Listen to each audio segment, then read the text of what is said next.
नमस्कार दोस्तों, आपके अपने YouTube चैनल जीके फास्ट में आपका स्वागत है।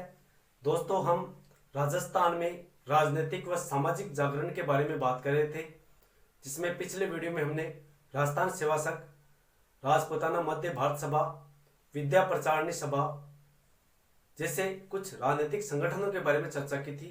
आज हम देश हितैषिणी सभा, सर्व हितकारिणी सभा, मारवाड़ हितकारिणी, मारवाड़ सेवा संघ, प्रजा प्रतिनिधि सभा, नरेंद्र मंडल, अखिल भारतीय देशी राज्य लोक परिषद, राजपूताना देशी राज्य लोक परिषद, इनके बारे में चर्चा करेंगे।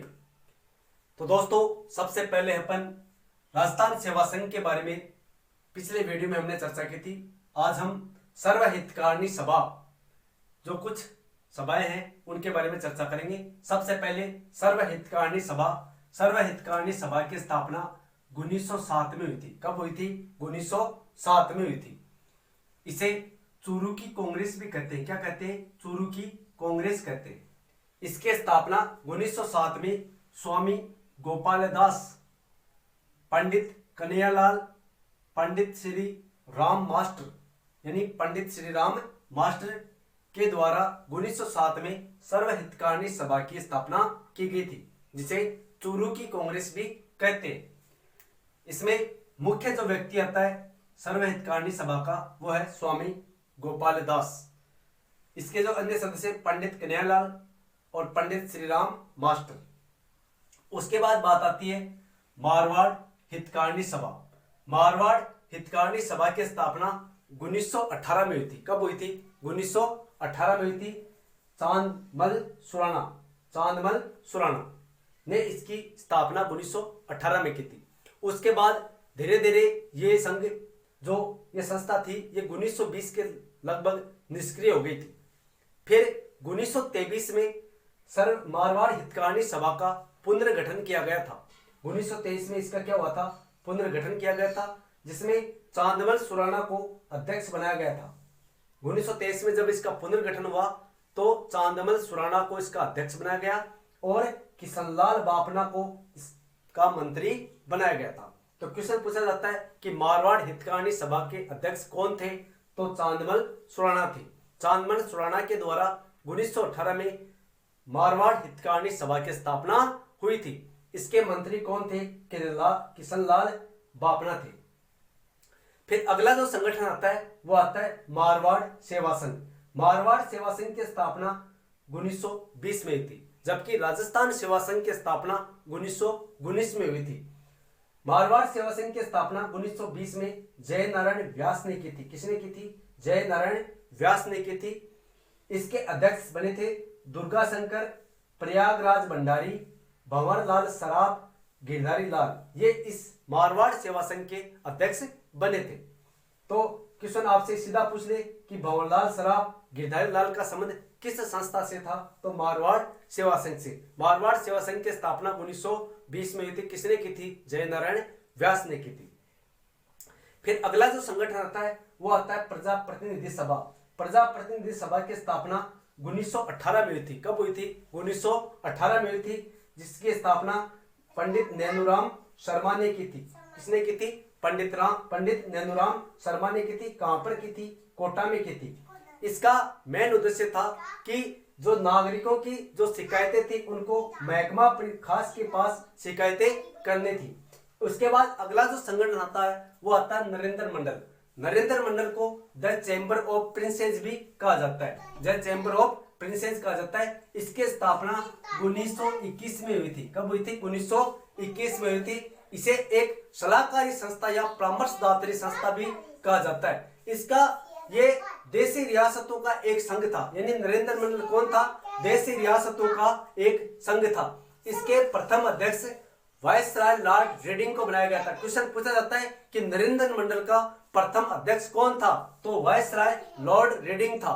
जबकि नरेंद्र मंडल का प्रथम चांसलर कौन था? तो महाराजा गंगा सिंह थे। महाराजा गंगा सिंह कहां के थे? तो बीकानेर के महाराजा गंगा सिंह को नरेंद्र मंडल का प्रथम अध्यक्ष बनाया गया था। इसका मुख्य उद्देश्य था रियासतों का संघ था। ये रियासतों की जो समस्याएं थी वो ब्रिटिश क्राउन के सामने रखना इसका उद्देश्य था। नरेंद्र मंगल नाम इसका महाराजा गंगा सिंह की सिफारिश पर रखा गया था। गंगा सिंह इसके प्रथम चांसलर थे, जबकि प्रथम अध्यक्ष कौन थे? तो प्रथम अध्यक्ष वायसराय लॉर्ड रेडिंग थे। इसकी स्थापना 1921 में की गई। यह एक सलाहकारी संस्था थी। फिर अगला जो संगठन आता है वह आता है अखिल भारतीय देशी राज्य लोक परिषद।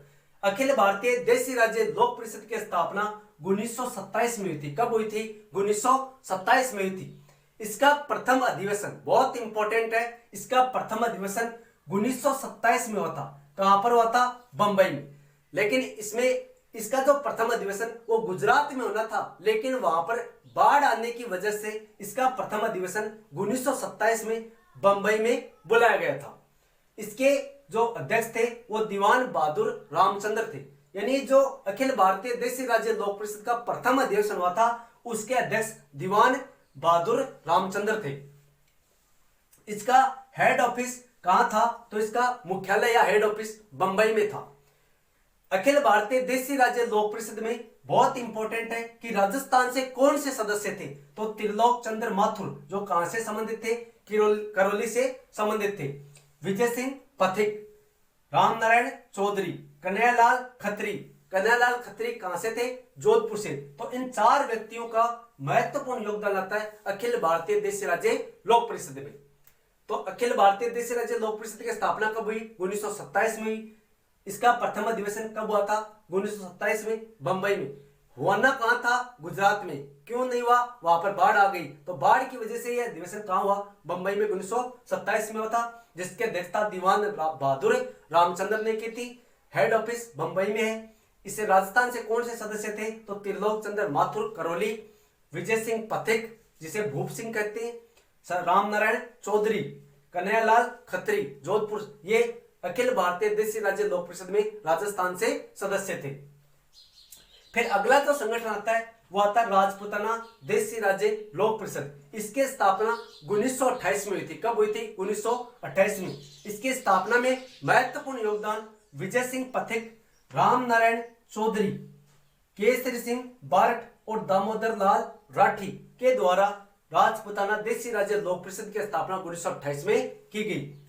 राजपूताना देशी राज्य लोक परिषद का प्रथम अधिवेशन अजमेर में आयोजित किया गया था। तो क्वेश्चन आ जाता है कि राजपूताना देशी राज्य लोक परिषद का प्रथम अधिवेशन कहां हुआ? तो इसका प्रथम अधिवेशन अजमेर में हुआ था।